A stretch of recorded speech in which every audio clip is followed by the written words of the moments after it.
Hello there everybody, welcome back to the channel. Well, today we're going to take a look at a guitar which has caused a bit of a stir over the past few months. This is the Epiphone Les Paul Greeny.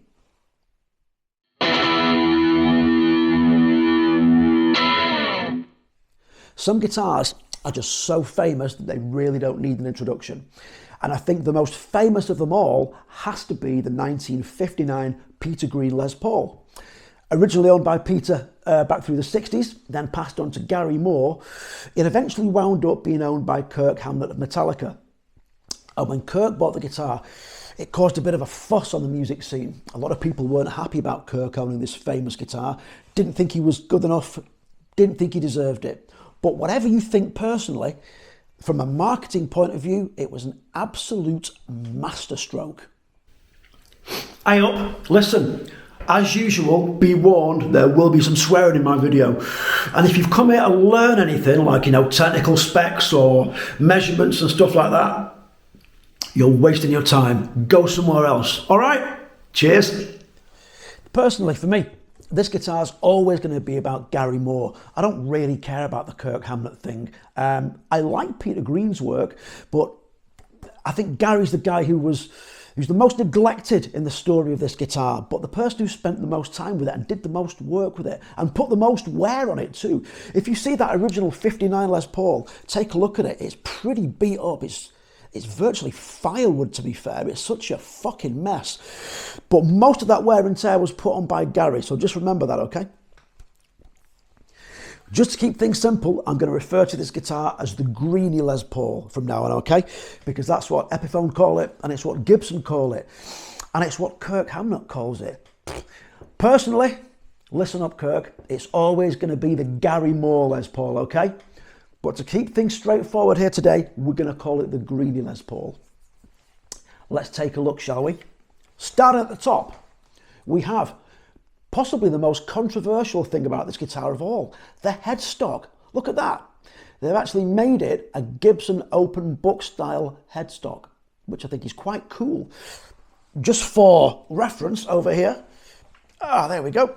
I've got my Epiphone Les Paul Classic from last year. And you can see the headstocks are obviously, take a look at that. Sorry about the reflections. I should have thought about that before I started, shouldn't I? They're very different. I like them both, but I think the fact that they've put a Gibson open book style headstock on this is really quite a nice thing. It's got a lovely satin finish to it, which you can see there.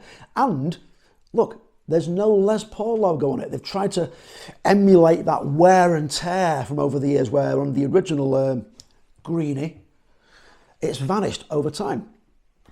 The little truss rod there has got the 3 screws in it rather than 2, which you'd see on Gibson. Doesn't matter a shit to me, I don't fucking care. Makes absolutely no difference. People get quite caught up on these kind of things, don't they? Oh, they've put a Gibson headstock on there, but the truss rod's wrong. Fucking get out more, you saddos. On the back of the headstock, you have your serial number and the little inspired by Gibson kind of thing on there as well. Inspired by Gibson Custom, I think it actually means, doesn't it? Yeah, it does, IGC. And some nice, lovely shiny Grover tuners with, they haven't got the kind of kidney style ends on them. You've got these step ups, all right, isn't it? I quite like that. Quite nice. Does a good job, keeps the guitar lovely and in tune. We have, as you'd expect, a Graft set nut on there. And the fretboard, I believe, is Indian Laurel. But take a look at it. I don't think that's too shabby at all. That's quite nice, isn't it? What do you think? I think they've done a good job with that. Would be nice if it was rosewood, wouldn't it? But, you can't have it all, can you? Where would you put it? There are no fret nibs on there, on the Epiphone version, which again, makes not a blind bit of difference to me because there are no sharp edges there whatsoever. It plays really nice. And someone's taken the time to dress those quite well, so that's good. But look, the neck profile on this guitar is quite beefy. It's not a real baseball bat feel to it, but it is quite chunky. Again, if I can just hold up my 2024 Epiphone Classic there. I'm not sure you'll really be able to see the difference in the profiles, but this one is much more of a 60s kind of feel to it. I think they call it a modern C, don't they? Whereas this one is... I really must stop doing that on camera, mustn't I? People are going to think there's something fucking wrong with me. It's quite chunky. Should we leave it at that? It's not like a big old beefy, real thick 50s. I think they call it a greeny profile. But it's nice. It's nice and comfortable. It feels good in the hand. Sorry, I just did it again, didn't I? And again. Oh, before I forget, look. It's a one-piece neck. There's no scarf joint on there. And on the front there, look at the inlays. We've got some actual mother of pearl inlays, which is lovely, isn't it? I like that a lot. That's very nice. Moving around to the back of the guitar, we can see that for a start, I've not taken the plastic coatings off these things. Must get round to that. Forgot. It's a mahogany body, and I think this one it's at least a two-piece body, because if you look carefully, there looks like there's a seam down there in it. I'll try and get that so you can see it. There you go. Not entirely sure, so I suspect it's probably a 2 or 3 piece body, don't know. Who cares? Makes no difference, does it? Not to us. We've got some lovely aged kind of binding on the guitar there, which again reflects the whole kind of elderly 1959 look to it. Mismatched knobs for the controls. One day I'll get this right, well, there you go. Today is not that day, but one day I will. There we go. And a lovely veneer top on there. Look at that. It's got some nice flame in it, hasn't it? It's not a solid top, obviously, at this price. Although, let's be honest, this isn't a cheap guitar. We'll talk about that in a while. It's a veneered top. Again, makes no difference. Who fucking cares, right? Does it look good? Yeah, it looks pretty good, doesn't it? So why should we care? We've got a little poker chip there, which doesn't have the usual rhythm and treble on it to reflect the wear and tear over the years. Usual 3-position kind of thing. In the middle, out of phase. And again, we'll get to that in a bit. And the pickups are Greeny burst pickups. Who knew? Apparently they're modelled on the Peter Green 59 Les Paul pickups. I have no idea how they've done that or what that means, because back in the 50s and 60s, pickups were just kind of wound until they worked.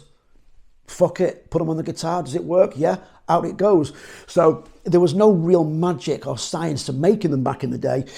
But obviously, Peter Green's guitar had the flipped round neck pickup, which kind of gave you that out of phase sort of sound. Again, we'll talk about that in a bit. If you don't want to hear it, just fast forward it. I don't care. Saddles and bridges are the usual sort of thing.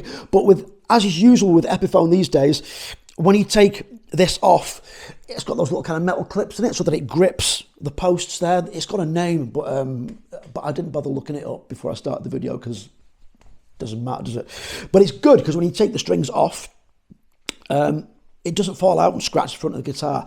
The only thing I've done to this guitar since I got it is to change the strings. It arrived pretty much perfectly set up, really, really well. I got this from Anderton's here in the UK, and if you're watching Anderton's, thank you very much. Second time lucky, because the first one arrived with some damage on it. But this one's good. It was perfectly set up, perfectly intonated. The action's good on it. Didn't do anything with it. But the strings, these things come with Gibson strings on them. I think they're kind of 10 to 46s, possibly a little bit heavier, I'm not sure. There was nothing wrong with them, but they kind of felt really sluggish to me. I couldn't get along with them. I know that sounds stupid because they're just guitar strings, right? But I couldn't. So after a few days, I took them off and put a set of Elixir 10 to 46s on it. And you've possibly noticed that I've top wound it there. Again, no real reason for that. I think it looks cool.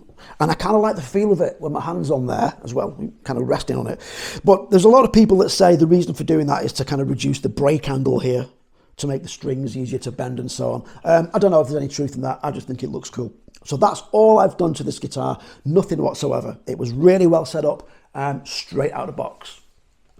I think the most famous thing about the 59 Peter Green Les Paul, aside from its illustrious owners, has to be the out of phase sound that you get from the neck pickup. And I've got to say, that aside, the neck pickup on this guitar is fantastic. I absolutely love it. It's really, really good. I'm going to play you some video clips of it in a little while. Don't laugh at the back, okay? We're not here to judge my guitar playing. That's not what this shit's about, is it? I'm just doing it so you can hear, okay? So be kind with your comments. Don't be fucking mean to me. I hurt my hand a few months back. I'm doing my best. But famously, the pickup was flipped the wrong way round and wired up incorrectly, and it gave it that kind of out of phase honk sound, which it became so famous for. So, shall we take a listen to some sound clips? Let's do that, okay?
What do you think? That kind of out of phase sound on the little bluesy kind of things really stands out, doesn't it?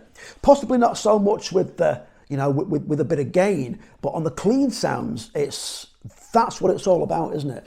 And I guess that's really where you'd use that pickup sound. I don't think I'd really want to use it anywhere else. It's a little bit weak, isn't it? If you're playing kind of chords and rhythm guitar, but for that sort of work, it really stands out. It's lovely, isn't it? I like that a lot. Look, there are always going to be people out there that look at a guitar like this and say, why on earth would you buy that guitar? Why wouldn't you go out and buy the Gibson version? Why would you buy a fucking Epiphone, you peasant? Well, look, let's have some honesty here, shall we? Some real world living. This guitar I bought from Anderton's. It was originally up for sale for the staggering amount of £1,500 earth pounds, which is ridiculous, isn't it? However, this was reduced to a slightly less eye-watering £999 a couple of weeks back, which is when I bought it. If it hadn't been at that price, as if that's a kind of reasonable amount of money to spend on a guitar. It's not, is it? Let's not kid ourselves. But if it hadn't been reduced to that price, I wouldn't have bought it because I don't want one. I don't need one. It was a nice to have, and I'd earned some money recently, and I thought, you know what, I'm going to fucking treat myself. But the Gibson version, and it's worth noting that the Gibson version, where this one is the kind of like the kind of yellowy lemon burst finish to reflect how the guitar looked a few years back. The Gibson version is a little bit more of a rich sunburst colour to reflect how it looked 30, 40 years back, right?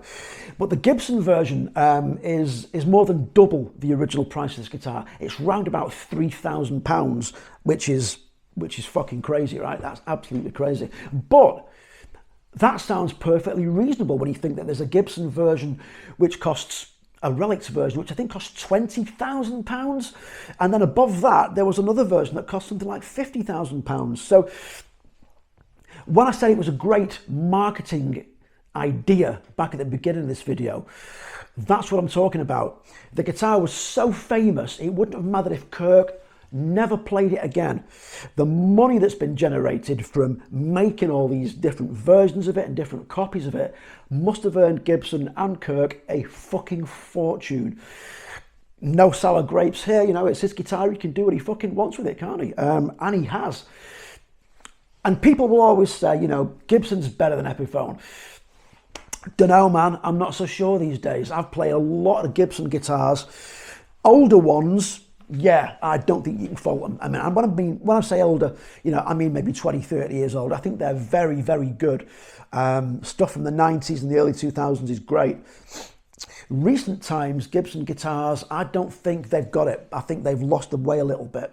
But Epiphone, on the other hand, have picked the ball up pretty good. Even stuff like, you know, they're classics, and you'll play less than £500 for one of these things, and they are very, very good guitars. Very, very good guitars. When you get to this kind of price point, I think these are exactly where Gibson should be with their price point and with the quality of their guitars. These are made in China.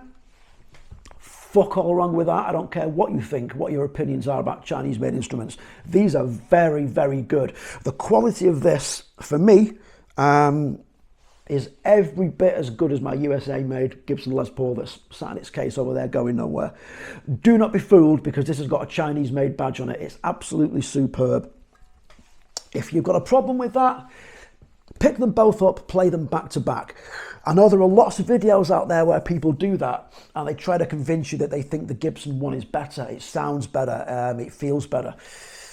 Okay, I haven't played them both back to back, but I think you'd be pretty hard pushed to tell the difference. And I've watched the videos myself.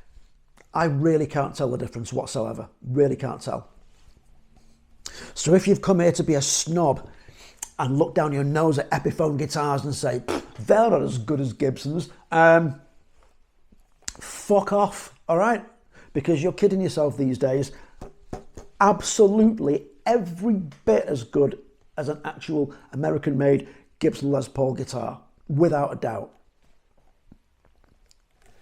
When Gary Moore bought the 59 Les Paul from Peter Green, there's the famous story that Peter kind of said to Gary, look, I know your skin, sell whatever you've got, which I think was a Telecaster at the time. Sell that and give me whatever money you get for your guitar, and I'll give you the Les Paul. And I think Gary, you know, kind of raised about 120, 130 quid or something for the guitar.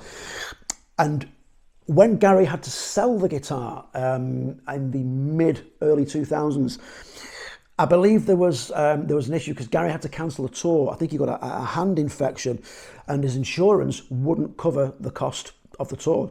So Gary had to sell the Les Paul in order to raise the funds, unfortunately. I guess that's something that Gary regretted because he loved that guitar, didn't he? But it went through a few different hands after that, and it used to turn up at guitar shows where you could pay £20 to have your picture taken with the Peter Green Les Paul, you know. And it was in magazines and online where people had pulled it to bits and looked inside the pickups and stuff. And it's at that point where it lost its magic for me. It went through so many different hands and it was kind of paraded around. I lost interest in the guitar by that point because I've not always been a Les Paul kind of guy. I'm more of a Strat fan, and Gary's 61 red Strat is my favourite guitar of all time. So the Les Paul kind of passed me by. And when it eventually turned back up again, when Kirk bought it, there was a story circulating that he'd paid, you know, $2 or $3 million for this guitar. And I saw a video not so long back where Kirk said that wasn't the case. It was, you know, it was a more reasonable, possibly $300,000 or $400,000. Still a lot of money, don't get me wrong, but nowhere near the amount of money that people were estimating it at. But in that same video, Kirk also said that when he first played the guitar, he picked it up and he played the Still Got the Blues lick on it, and he knew straight away that this is the guitar, this is definitely the guitar. I recognise that sound. Kirk, couple of things if you're watching this, mate. Okay, first of all, your guitar is not the guitar that Gary recorded Still Got the Blues on. Okay, that was a different guitar. And secondly, with all due respect, mate, I don't want to hear you play Still Got the Blues full stop, okay, brother? So there we go. The Epiphone Greeny Les Paul. Although it's always going to be the Gary Moore Les Paul to me. Should you buy one of these guitars if you can afford it? And it's a lot of money, okay? Think long and hard. Think of all those nice things you could buy if you didn't spend £1,000 or so on this guitar. And then think, would the guitar make me happier? The answer is yes. Yes, the guitar would make you happier. If you can afford it and you can find one at this price, don't pay £1,500 for one. That's fucking stupid. £999, still a lot of money. If you can afford it and you want one, buy one. You won't be disappointed. Aside from the whole Gary Moore, Peter Green, Kirk Hammett thing, as a standalone guitar, it's really, really good. It's really nice. You wouldn't regret buying it. You could play this for years and enjoy it and get your money's worth out of it. I would say it's a guitar that's worth having in your collection, without a shadow of a doubt. No doubt about it. So, look, once again, thank you very much for joining me while I waffle about guitars. I'm sorry if you've not really learned anything, but, you know, what's new? You never learn anything here, do you? Thank you very much for coming. Give me a like, give me a subscribe, give me a share, all that shit. I will see you soon. Take care of yourselves and don't let them bastards grind you down. We'll meet again. Stay safe.